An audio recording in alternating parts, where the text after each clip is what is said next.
Guys, it's Hank here, and make a quick video here on the market because it's getting a little crazy. It's quite volatile. We saw it drop first a week ago on a Friday, okay, and then as the week has gone on this week, Monday, Tuesday, Wednesday, Thursday, okay, there was a couple of different philosophies. After Monday, it dropped. A lot of traders we're thinking on Tuesday that we would have a rebound, and that would kind of be it. And then it would go back up. And the reason that it had dropped on Thursday, Friday, and Monday was kind of to force the weaker hands out of the game. And they were actually speculating, finally, sometimes it's finally on the mainstream media as well. Jim Cramer was actually finally coming around to the admission that the market was rigged. All right, so Wednesday, Thursday, and today's Friday. Yesterday, Thursday, the market, very interestingly, the timing was very interesting. I thought where it was down, I think something around like mid 500s. Towards the end of the day, and like the last hour of trading, it doubled. It doubled. That's the kind of volatility you're seeing towards the end of the day. Volatility is good for day traders. It's a lot of opportunity in volatility, but it's not good for people that have their money tied up in the stock market and pensions and stuff like that. Okay, so Friday comes around and closes up a little bit, stabilizes today to, I guess, come into the weekend with kind of a happy thought, because we've got a push and a pull going on in the market between people that know the market is overvalued. If you don't know that the market is overvalued, you're an absolute fool. And I guess some of the smaller fish, some of the smaller guys are getting out of the way. All right. Now, let me explain what this means, ultimately, what it could mean for most people, because here's an interesting little statistic for you. Only 10%, or only the wealthiest 10%, or 10% of Americans, the wealthiest 10%, own 80% of the stocks. So, really, the stock market on a day-to-day basis is not really affecting the average guy. It's definitely not affecting me that much. But how it does affect, ultimately will affect everyone else, and why people are generally concerned about these types of things, is because of equity and credit markets. Because, okay, if the credit markets freeze like they did in 2008, so say, for example, since they haven't done anything like put Glass-Steagall back in place, you have your banks are intimately tied with the markets. So the banks are essentially taking whatever money they have, or whatever money they've loaned, or the money that they've received from the loans in the form of interest or payments back on principal, they put into the market in order to increase their profitability. And therein lies the rub. Because if the markets tank, the banks can't meet their obligations, and there's no way that they can lend any more money to keep credit moving. See, now most people, they don't have, $10,000, $20,000 what they would use to buy product or stock. Like a grocery store, for example, doesn't have that much liquid cash in order to buy the stock that they put on the shelves. So it's done on a credit basis. So they go and they purchase the products on credit, just like you would on a credit card for something. And as they sell those goods, they pay back what they had borrowed. So they have a revolving system of credit. And that works for pretty much every business. Every business is going to have accounts receivable and accounts payable. And if bad loans are made, typically for a business, and they offer some credit to some people that don't pay back, that's the accounts receivable they don't get paid on, and the business will ultimately fold because they don't have enough capital to keep the business moving. Okay, so bank operating in the stock market, if they don't have enough capital to keep the credit moving, which keeps businesses moving, supply chains and things moving, that's kind of where it gets a little difficult. Okay, so the stock market doesn't necessarily affect you directly, okay, but that's how it indirectly affects you. Okay, so beyond that, all right, what happens? Well, okay, let's say the credit markets do freeze. All right, it's not the end of the world. Okay, I'm not going to give you any bullshit that a lot of other incendiary commentators on YouTube give you. Where they say, oh, is it going to be a false flag and all this stuff so central bankers can retain control and this and that. And, you know, the credit markets freeze. God, it's the end of the world.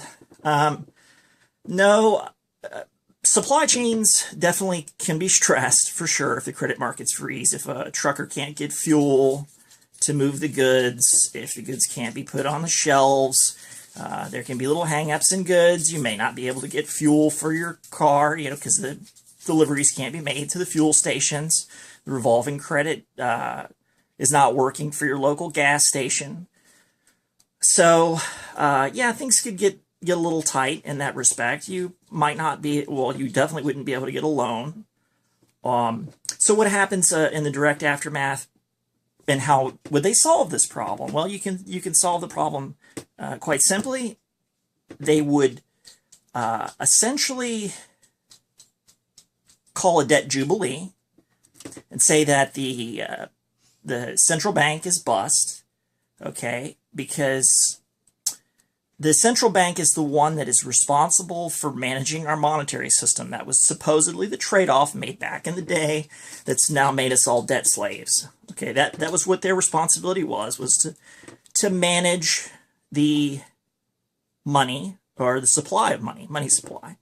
And they fail to do that, then they essentially are out of business. It is a private enterprise. So they say, okay, out of business, and what we do is we print a new dollar. Well, the new dollar is not the old dollar. It's just called the dollar. It's no longer a Federal Reserve note. It's probably something that's going to be issued by the United States government. It may take them a little time to get around to doing it, because it's going to require some courage on the part of our administration. Take a lot of courage, because, I mean, Abraham Lincoln was shot for it. Jackson was shot for it. Kennedy was shot for it. Anybody that tries it, they get shot. Okay, so it's tough. It takes some courage to do it, but it's time to do it. Okay, so they bring back, or they have a national dollar. Now, it's not a debt instrument. It's not tied to the central bank. Okay, so everybody's suffering, everybody's hurting. So that's one of two possibilities. Okay, nationalizing the bank. This is, in my opinion, the one that's the good idea. Call the debt jubilee, and essentially that is going to reduce. The federal government will have no more debt liability whatsoever. It's possible that no pensions will be paid, no EBT will be issued, because the federal government has no entity from which to borrow that money. There's no way that even the federal government can get credit to bring you all of those social welfare programs. So the social welfare programs disappear. They disappear. Okay, so that's going to cause some problems, and that's why I say it's going to require a lot of fortitude, because over 50% of Americans are on some sort of assistance, government assistance. And if you're on government assistance to get by, to make it, yeah, it's going to be tough, okay, if they nationalize the bank. But the good thing is, credit might start flowing again. They could pay Social Security with the new dollar. What is that? Now, how does that affect us internationally? Well, internationally,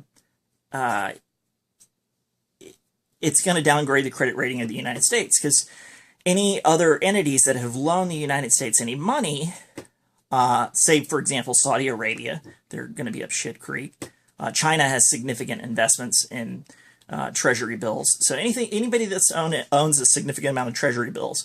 And a lot of other nations at this point own a significant amount of treasury bills or United States debt, because that was the only thing that they could trade for oil. You had to have dollars to trade in oil. And hence, that's why we went into Iraq, to Libya, to Syria, All these little wars are tied into two things, but one of them being that you do not go off the petrodollar, and they were trying to stave that off as long as they could. Now they can't stave it off any longer, so the other countries are trading in other currencies other than the dollar. Okay, so anybody holding a significant amount of those treasuries is going to not be able to be repaid on it, because it's essentially like the United States government is declaring bankruptcy. Okay, so that's going to be a credit downgrade for sure when it comes to how other countries perceive us. So the Chinese, for example, are going to be less likely to sell us their goods, considering that we would have, say, a strong dollar. So, okay, what does that mean? It means that imports, the cost of any import goes up, which is in the short term a very dangerous thing, because we import a lot of our goods, a lot of our physical goods. So like your Toyota or your Hyundai or whatever that would come from Korea or from China, would definitely get more expensive. I mean, it may even double. Okay. So, America is a net positive food exporter. Okay. We export food around the world. Now, countries that can produce their own food and feed their citizens typically don't really have as much a problem in depressions as, say, countries that cannot feed their populations and are negative importers, or have negative food, I guess, negative net food, okay, to feed their citizenry. Some states will have very hard time with this. So Hawaii, for example, that's going to be a tight place to live because they have to import a lot of their food, okay? Transportation costs will probably go up. But see, food grown in America that's not imported will be operating pretty much on that new dollar. So anything, it's kind of like the Mexican peso. It's not the world's reserve currency anymore, but it's a local currency. So the Mexican peso buys things in Mexico, and the things that Mexicans produce, pretty well. And it used to be, you would take your American dollar down to Mexico and it could buy a whole lot more because it was a reserve currency. The strength of the dollar was very strong. Okay, not so much anymore. But the things that are produced in America, that dollar is going to be able to buy those American goods, which will be, great. That's going to cause be a great revival of industry in the United States. But say you want coffee, I'm trying to think, bananas, things that we have to get from other countries, chocolate, rice, things that we don't grow here in the United States. They're going to get a little bit more expensive, maybe a lot more expensive. I don't know yet. But, we have plenty of corn, plenty of wheat, plenty of livestock. You'd be better off if you're in a state that is an agricultural state. I live in Florida. I chose to live in Florida for that reason. It's got a year-round growing season. We've got fishing. We've got lots of agriculture, everything from strawberries, fruit, oranges. We've got cattle, huge cattle farms. The entire interior of the state is basically a cattle farm. So I have very little doubt that I'll be able to get my hands on food with whatever that we're trading in at the time. You also have to have some skills, because if you're a government employee or you don't have any skills whatsoever, you don't even want to dig a ditch. You don't want to do something for somebody that's, tangible and immediate. You might have a hard time. Initially,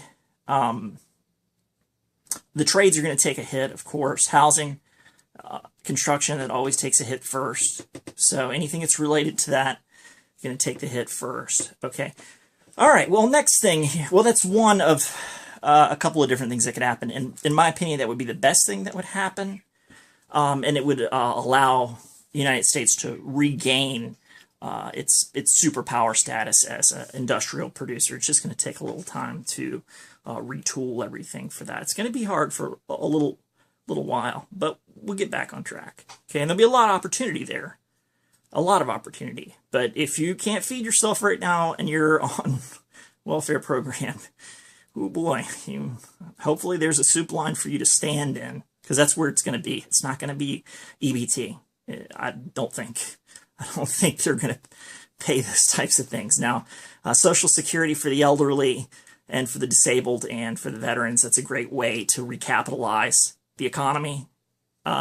So if the people in government have any sense, they'll honor those contracts, and then the money will be flowing again. You have to have money supply and money velocity to have a healthy, vibrant economy. All right, well, what else could happen? Okay, well, central bankers could win, and we could go to they could just put so much pressure on us, so much pain on the people of the United States and on the government, and say, we're not going to loan you any more money, and the people are going to be rioting because they can't get their food, causing a lot of problems, and the central bankers will say, hey, we got a solution for you. We're going to go to a global currency. We'll go to something like an SDR, special drawing rights. It's one step up from the Federal Reserve here in the United States, since it's essentially a global Federal Reserve, more centralization of power. I really hope they don't do that. I hope the government of the United States has the intestinal fortitude to restructure. I believe if anyone has the intestinal fortitude to restructure, it's probably Donald Trump. He's been bankrupt enough times, and he knows how to use debt, leverage debt. So hopefully he doesn't roll over and capitulate. I guarantee you, if they try and assassinate him in the United States, there'll be a military coup, and there will be a civil insurrection in this country. Violence is the last thing that I want to see in my country, for sure. I don't wish that on anybody. But I can pretty much guarantee with relative certainty that would be what would happen if they assassinated our president, for sure. Yeah, people would be locked and loaded and ready to go. So they could go to the government might not have enough intestinal fortitude. They could go with the special drawing right. They could go all the way up. It goes basically IMF, and above the IMF is a little bit more of a shadowy organization. What do they call it? BIS, the Bank of International Settlements. That's really the top. That's the king. Okay, and the IMF is as corrupt gets.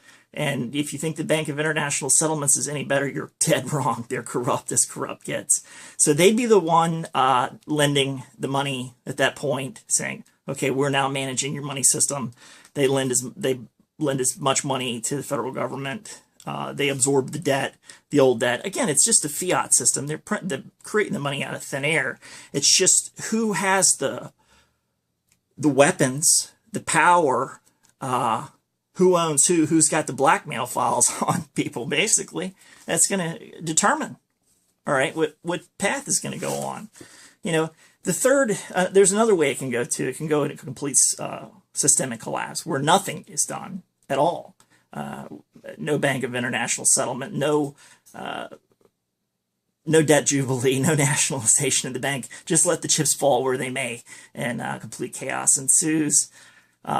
Then it's going to be down to your local and individual, to the individual and to the local government. Okay, but I don't see it getting that bad. I don't see it getting that bad. It's that highly unlikely, because everybody loses in that type of situation. But history has shown us every collapse is different, and the result thereafter is it can be a lot of different things. Okay, so all right. What's going on right now, too, that's actually already happening, and what does that mean? Okay, the Chinese and Deutsche Bank, international banks, okay, they're having liquidity problems already because their markets are failing, too. That's the danger and the problem with having a global monetary system. That's why globalism is a complete and abject failure, because you have no firewall in between countries to protect you from these types of things. It's like any engineer that's worth his salt will put in firewalls in a building to contain the spread of the fire. Every ship worth its salt has internal bulkheads. So if it takes a hit on the compartment, they can seal the compartment and the ship stays afloat. We used to have that kind of system in a national system where each country has its own market. It acts as a firewall. If the leadership is so bad in one country, or something is so terribly mismanaged in one area, it really is not going to completely obliterate the entire world and throw it into chaos. It's just going to cause that one country to have some internal problems. Okay, that's what happened in World War II and with Germany and the collapse of the Weimar Republic. Okay, well. All right, because of the liquidity problems, the Chinese are selling their real estate holdings. And just like I said in my post-collapse real estate prediction, real estate prices are going to fall. Now, how long is it going to take for those prices to fall? Probably, 2 months, I would say. But there's going to be a fire sale because everybody that stepped in 2008 were these big investment firms and foreign firms like the Chinese, for example. They buy up huge, vast tracts of property, and then they can rent or whatever and collect, a nice chunk on top of that. So if they're having liquidity problems and they can't afford to pay their debts, they're going to need to liquidate some of their hard assets, that being property. So when the property market starts to sell, it's going to be a selling frenzy.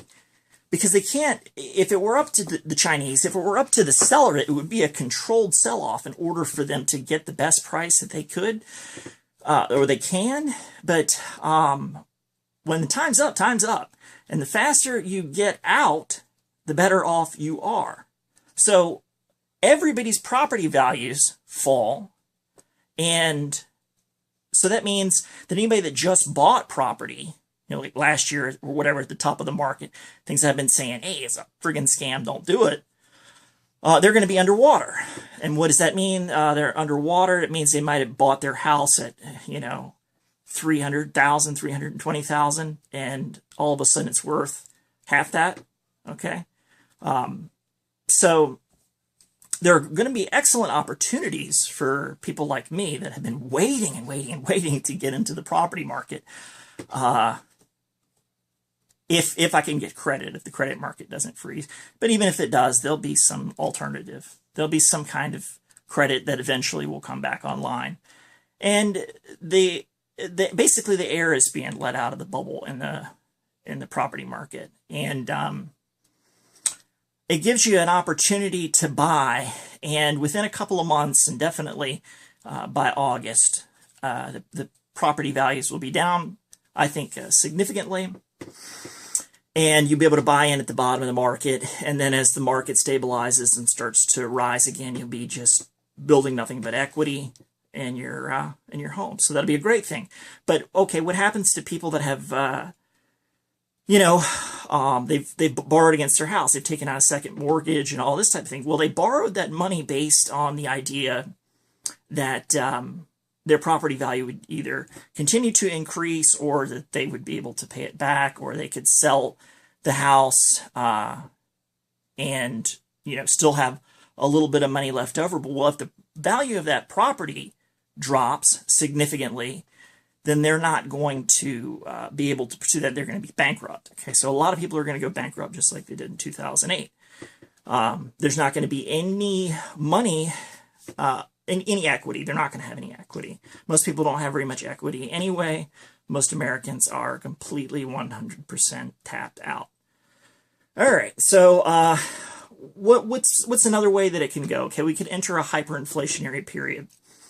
And when all the treasury bills, all the Federal Reserve notes come screaming back to America as they go off the petrodollar, basically that money supply shoots up through the roof. Money supply shoots up through the roof, and it's allowed, because as it stands now, Most of that QE and everything, people think that the QE and all that stuff really exists or really works, but what happens is it just ends up going back into the reserves. So the Federal Reserve actually has its own reserve, and in order to keep the market stable, they put that money back into their bank, if you will, or in their vault, if you will, in order to keep inflation from shooting through the roof. Because if money supply is too great, you're going to have hyperinflation. And what that means, hyperinflation means, is that since the bulk of there's so many dollars in print, each one is worth less. So, a loaf of bread could become, $30, 5-pound bag of sugar, $35 or $40 or whatever. That makes it easier for the United States government to pay off their debt, makes it much easier to pay off any debt, any outstanding debts, because the value, it's deflated. So if a loaf of bread, like in Venezuela or something, is going for $10,000, it makes your credit card debt look very nominal by comparison. So, but that also means most people are not going to be able to get their hands on $10,000 notes and get food. So you end up in a situation like it is in Venezuela, which carries a whole other host of problems. So I don't see us entering a hyperinflationary environment, but if nothing is done, it could be a hyperinflationary environment. But what's more likely to happen is that as these Federal Reserve notes come screaming back to America, they're just going to destroy them. They're basically going to put them into the vault or the reserve of the Federal Reserve. And all that's going to do is essentially downgrade America's credit rating with other countries. Same as if we nationalized the bank and declared a debt jubilee. So that's kind of like, in my opinion, one of the worst things that really can be done, because everybody's stuck with their debt. It really doesn't address any of the issues with debt, although we do have market corrections in order to enable people to get into the hard asset markets. But it's just, it doesn't fix the systemic problem. It's just an extension. It's just another extension of something that desperately needs to be finally addressed and fixed. So, there's a lot of opportunity out here right now, and but there's also going to be a lot of heartache out there. You just got to make sure that you're positioned intelligently, okay? And everybody's screaming that there needs to be a war, there needs to be a false flag, and they always do false flags and wars and stuff to cover up the collapse and make it look like it's not their fault. That's a possibility, but I also think that the people of the United States, we're war weary. We're sick of that bullshit, and more than likely, the people of the United States would go to war with the people that they believe are responsible for the crisis. And I don't think there's any way at this point people are going to accept that North Korea is to blame or that Iran is to blame. They're just not going to buy that load of bullshit anymore. They know. I mean, the jig is up. All right, so I hope that, kind of addresses some of the potentialities of what's going to happen. I would suggest definitely having 3 months of food on hand, because if you get 3 months, then you're going to be able to make a decision. It gives you enough time to think it out. Also, too, what happens if you can't get heating oil? Make sure that you can stay warm. If you really, really have to, you can probably get by with heavy clothes, heavy blankets, maybe electric blankets. If you don't have heating oil, I mean, I've made it through pretty cold temperatures and stuff like that. There's people in Alaska that can build, they can sleep outside. They can build pits and stuff. Hopefully it doesn't get that bad for you. So plan ahead about what your energy concerns are going to be. So, Because, I mean, we'll be almost to the summertime months here. So if there was any time to crash the market, or if you can really call it a crash, because it could stabilize again. My next point that I'm looking at, so I'm looking at 25. I'm looking for it to go back down to 18. And if it stabilizes at 18, then I know that it's probably pretty much more business as usual. Now, if it starts to drop below 18, then I'm thinking, yeah, it's probably in crash mode. So it just is what it is, because there's just so much push-pull factor that can be done with interest rates. I mean, we knew back in December when they raised interest rates a quarter point that we were going to see a market correction or a market dip, and because there's always lag time between when a policy is implemented before the market actually reacts, which is bizarre to me in the days of algorithmic trading, but that's just the way it works. Now, I'm not going to get too long-winded. If you have any questions, comments, leave them in the comment section below, and I'll try and address those.